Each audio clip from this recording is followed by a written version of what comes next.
Bismillahirrahmanirrahim. Bismillahirrahmanirrahim. Abdi ngaos kana kitab Muhtasar Jidan atau kitab Jurumiyah. Kalau nyebaceun Allah sifat Allah Ar-Rahmani anu mapari nikmat ali di dunia, sifat Allah Ar-Rahimi anu mapari nikmat ageng di akhirat tungkul. Babul badali ari tabab bade mertelakeun badal. Idza ubdila di mana-mana dijieun badal. Naon ismun kalima isim min ismin maka kudu tina isim deui. Au atawa lamun dijieun badal.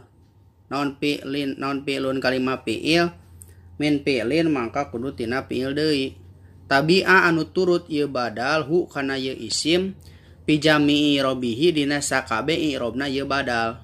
Wa huwa jeung ari badal teh arba'atu aqsamin eta aya 4 pirang-pirang bagian. Badal syai min syai tegasna kahiji badal syai min syai hartina badal hiji perkara tina hiji perkara. Badal badi min kul jeung kaduana badal badi min kul hartina badal ngagentian sawareh tinu sakabeh. Jadi ngaran badal teh hartina teh ngagentian. Badal syai min syai ngagentian hiji perkara ku hiji perkara, badal badi min kul ngagentian setengah perkara tina sakabehna itu perkara. Badal istimal jeung katiluna badal istimal hartina badal anu ngawangku kana sakabehna. Badal istimal anu ngawangku kana sakabehna badal anu kahiji. Wa badalul golati jeung kaopatna badal golat hartina badal kasalahan. No kolika seperti contoh ucapan anjeun koma jaidun ahuka lapad koma jaidun ahuka. Koma geus nangtung sa jaidun ki jaid, ahuka tegesna dulurna itu jaid. Ieu contoh badal syai min syai. Jaidun keur tingkah ropa, ahun oge keur tingkah ropa. Ahuka.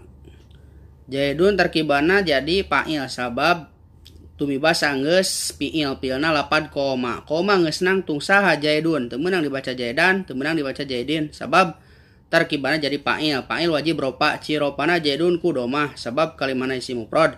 Ahuka tarkibana jadi badal, ngagantian lapad jaid, logatna tegesna ahun. Ahuka tegesna dulurna itu jaid. Ahuka jadi badal tina lapad jaidun. Jaidun ketika ropa maka badalna oge kudu ropa. Ciropana ahuka kunaon ku waw sabab kalimahna naon isim 5. Wa akaltu rogipa sulusahu jeung lapad akaltu rogipa sulusahu. Akaltu ngadahar kuring arogipa kana roti, sulusahu tegesna sapertiluna ieu roti. Lapad arogipa jadi nu dibadalanana. Sulusahu jadi badalna. Sulusa keur tingkah nasab sabab arogipa dibaca arogipa. Untuk arogipi atau arogipu, arogipa teh keur tingkah nasab tarkibana jadi maf'ul. Kunaon tarkibana jadi maf'ul sabab cicing sanggeus fi'il fa'il. Akaltu fi'il, tuna jadi fa'il. Arogipana jadi maf'ul, maf'ul wajib nasab. Sulusahu teu bisa dibaca sulusuhu atawa sulusihi. Wajib sulusahu sabab tarkibana jadi badal tina lapad arogipa. Arogipa nasab, sulusa oge nasab.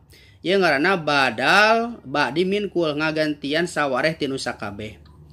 Wa nafa'ani zaidun ilmuhu jeung lapad nafa'ani zaidun ilmuhu. Nafa'a muga ngamangpaatkeun ka kuring saha jaidun ki jaid, ilmuhu tegesna kana ilmuna itu jaid.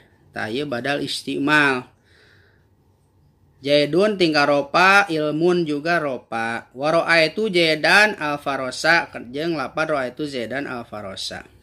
Ra'aitu ningali kuring jaidan kaki jaid al-farosa tegesna kana kudana ieu jaid. Tah ieu badal golat atau badal kasalahan. Ningali kuring kana kuda tegesna mah kana kudana jaid lain ka jaid. Ra'aitu ningali kuring jaidan ka mang jaid.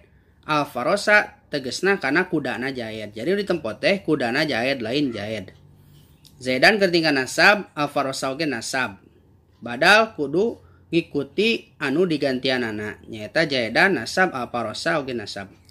Aradtu antakula al-farosa. Aradta ngarepkeun kuring antakula kana yen ngucap kuring al-farosa kana lapad al-farosa. Pagolatu maka kasalahan kuring, paabdatu maka ngagantian kuring zaidan kana lapad zaidan minhu tina lapad al-farosa. Itu. Babul mansubati asma'i wallahu a'lam bishawab.